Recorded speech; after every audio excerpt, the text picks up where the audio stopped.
Praise the Lord. ஆண்டவரும் உலக இரட்சகருமாகிய இயேசு கிறிஸ்துவின் இனிய நாமத்தினாலே உங்கள் யாவரையும் எங்கள் மாறாநாதா திருச்சபையின் சார்பாக வாழ்த்தி வரவேற்கிறோம். எங்களது திருச்சபைக்காக நீங்கள் தொடர்ந்து ஜெபிப்பீர்கள் என்று நாங்கள் கர்த்தருக்குள் விசுவாசிக்கிறோம். இந்த நாளிலும் அவர் நமக்கு கொடுக்கும் வேத வார்த்தை, முடிவு பரியந்தம் நிலைநிற்பவனே ரட்சிக்கப்படுவான் என்று மத்தேயு எழுதின சுவிசேஷம் 24வது அதிகாரம் 13வது வசனத்தின் ஒரு பகுதியில் நாம் பார்க்கிறோம். தேவனுடைய பிள்ளைகளை சற்று யோசித்து பார்ப்போம். முடிவு பரியந்தமும் கடைசி வரைக்கும் நிலைநிற்பவனை ரட்சிக்கப்படுவான் என்று இந்த அதிகாலை வேளையிலே கர்த்தராகிய இயேசு கிறிஸ்து நம்மை பார்த்து கூறுகிறார். பள்ளிக்கூட படிப்பானாலும் சரி, விளையாட்டு பந்தயங்களானாலும் சரி, அல்லது முக்கியமான வேலையானாலும் சரி, அதை முற்று முடிய நாம் நிறைவேற்ற வேண்டும். பாதியிலே நிறுத்திவிட்டால் எந்த பிரயோஜனமும் இல்லை. முடிவு பரியந்தமும் நாம் உழைக்க வேண்டும் என்றும், போராட வேண்டும் என்றும், வெற்றி பெற வேண்டும் என்றும் கர்த்தர் விரும்புகிறார். சாதாரண ஓட்டப்பந்தயங்களில் முதல் 2 பரிசுகளை கொடுக்கப்பட்டது. அந்த முதல் 2 பேர் பரிசுகள் வாங்குவதை மற்றவர்கள் எல்லாரும் பரிதாபமாய் பார்த்து கொண்டிருப்பார்கள். ஆனால் கிறிஸ்தவ ஓட்டப்பந்தயத்தில் ஓட்டத்தை வெற்றியோடு ஓடி முடிக்கிற அத்தனை பேருக்கும் பரிசு உண்டு என்பதை நாம் மறந்து போக வேண்டாம். முடிவு பரியந்தம் நிலைநிற்கிற அத்தனை பேரும் ஜீவ கிரீடத்தை நாம் பெற்றுக்கொள்வோம்.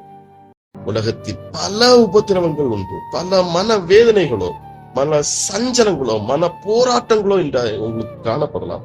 ஆனாலும் எல்லாவற்றையும் சகித்து முடிவு பரியந்தம் நிலைநிற்பவனை ரட்சிக்கப்படுவான். நாம் சகித்துக் கொண்டு காணப்படுகிறோமா? அநேக தம்பில் முடிவு பரியந்தம் நிலைநிற்பதில்லை. கர்த்தர் நிமித்தம் எல்லாராலும் பகைக்கப்படும் போது சோர்ந்து போகிறோம். நாம் பிரச்சனைகளும் போராட்டங்களும் துன்பங்களும் நம்மை நிற்கும் போது விட்டு கொடுத்து விடுகிறோம். உலகத்தோடு ஒப்புரவாகி விடுகிறோம். முடிவு பரியந்தம் கர்த்தருக்காக நாம் வைராக்கியம் பாராட்டவில்லை.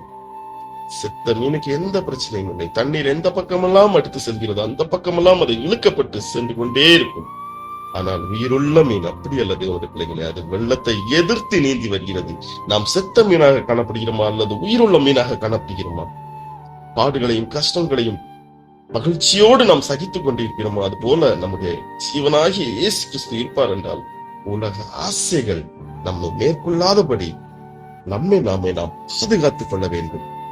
ஒரு முறை ஒரு பனி படர்ந்த உயர்ந்த மலையுச்சியில் ஏறுவதற்காக 5 நண்பர்கள் பல ஆண்டுகள் பயிற்சி எடுத்தார்கள். இருப்பினும் அந்த மலையில் அவர்கள் ஏறும்போது உடல்நிலை சரியில்லாமலும் குளிர் தாங்க முடியாமலும் ஒவ்வொருவராய் நின்று போனார்கள். கடைசியாக வந்த ஒருவன் மட்டும் முடிவு பரியந்தம் விடாமல் போராடி எல்லா தடைகளையும் மேற்கொண்டு வெற்றி சிறந்தான்.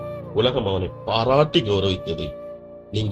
நீங்களும் நானும் என்று பரலோக மலையை நோக்கி நாம் முன்னேறி சென்று கொண்டிருக்கிறோமா?